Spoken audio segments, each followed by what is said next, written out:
Hey guys, so Strangers on a Train is the movie that inspired Do Revenge. So Strangers on a Train, if you haven't heard of it, is an Alfred Hitchcock movie, and I love Alfred Hitchcock. So when I heard that they were making a movie on Netflix inspired by that movie, I thought I'd check it out. So this came out on Friday night, and it's a teen rom-com sort of movie. It's not the sort of movie I would automatically go for if given a choice, but still, I enjoyed it.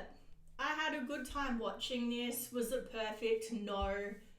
But we'll get into that a little bit more later. So the cast starred Camila Mendes, I think her name is. Sorry if I'm saying it wrong. So I've just got to be honest, I could not get past season 2 of Riverdale. I just found it to be so cringy. But she was good. She is a good actress. So there's Hawke from Stranger Things, and she was definitely my favourite character. She was just really quirky, and I love quirky, weird people, and she had this adorable lizard, which she called her emotional support therapy lizard or something. Anyway, I just really enjoyed her character. So there was Austin Abrams, who is sort of like the bully in this. Well, not sort of like, he is the bully. So he is from, the only thing I've seen him on is a TV show on Netflix called Dash and Lily. So Dash and Lily is such a good show, and it's so underappreciated. I've never heard anyone talk about it. So it's a Christmas TV show, so since it's coming up, the festive season is almost upon us. Can you believe that? Like, you go to the supermarkets and all the Christmas decorations are out already, and it's like, where has time gone? Anyway, so that's a show I highly recommend you check out this holiday season. Then we have a character called Carissa. I have never seen a Carissa on any movie or TV show, and I'm like, yes, that's my name, and the character wasn't a villain, so that was a bonus. Though it would have been sort of cool to have a villain who has my name. Anyway, so we also had Sarah Michelle Gellar from Buffy, who is definitely an icon to me. Buffy is one of my top favourite shows, so it was really cool to see her do a bit of a cameo there. So the plot of the movie is that these two girls, Camila Mendes' character and Hawke's character, both want to do revenge on somebody.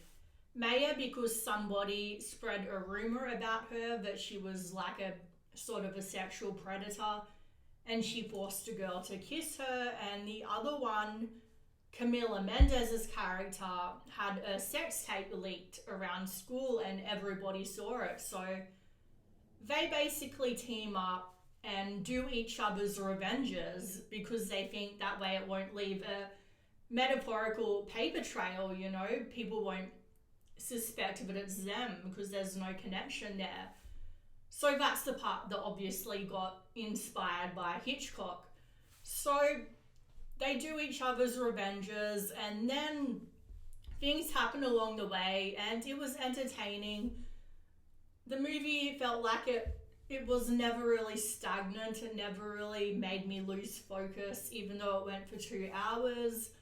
So basically we find out that there is a plot twist that Camila Mendes' character, and I keep saying that because I can't remember the character's name, but her character is the one who spread the rumor about Hawke's character.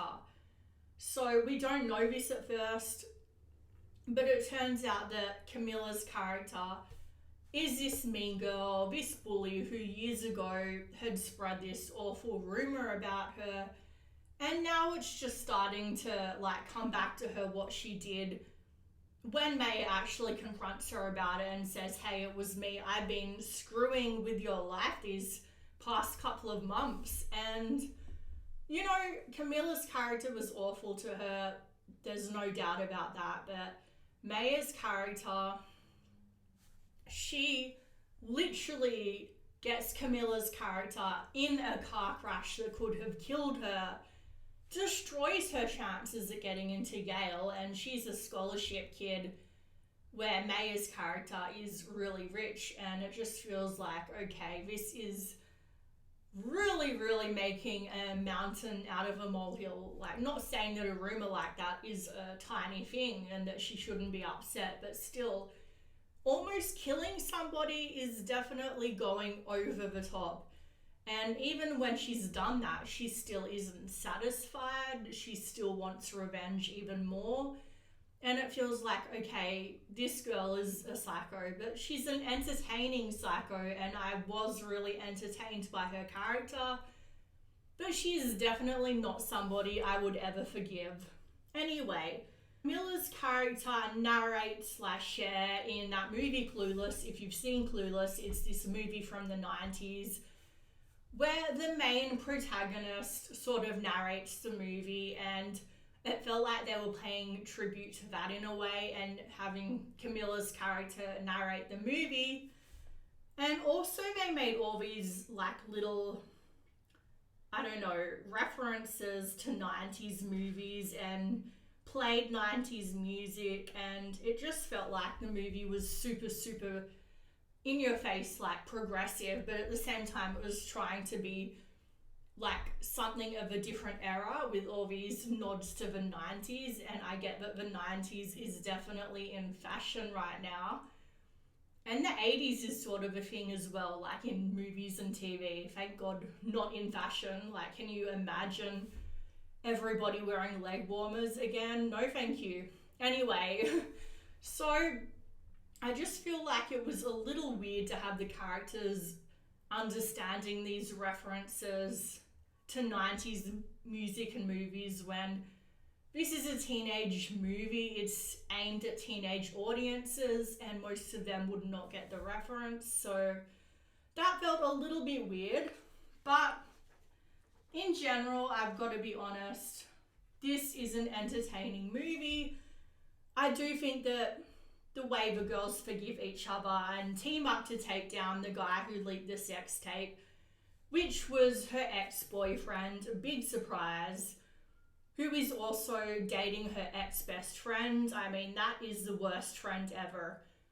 Okay, the girl that caused her to be in a car crash that could have killed her, and then the ex-best friend is the worst friend ever. But anyway, so like I've said before, I wasn't bored in this. There was some really good twists that I did not see coming. I just felt like it relied a bit much on cliched characters and situations that we've seen before so many times, and just slapping a modern, shiny, progressive coating on it. And like I said, it wasn't... Sorry, I just had something pop up on my screen and nearly give me a heart attack. So it's a good movie. I recommend that you check it out. It's just been done before and better. Like with Clueless, that is definitely a superior movie. But maybe that's also nostalgia talking in my case. Anyway, so go check it out yourself and let me know down below what you thought of this movie. I would give it a 7 out of 10. And please subscribe, like, comment, all of that stuff. It really helps me out. Thank you.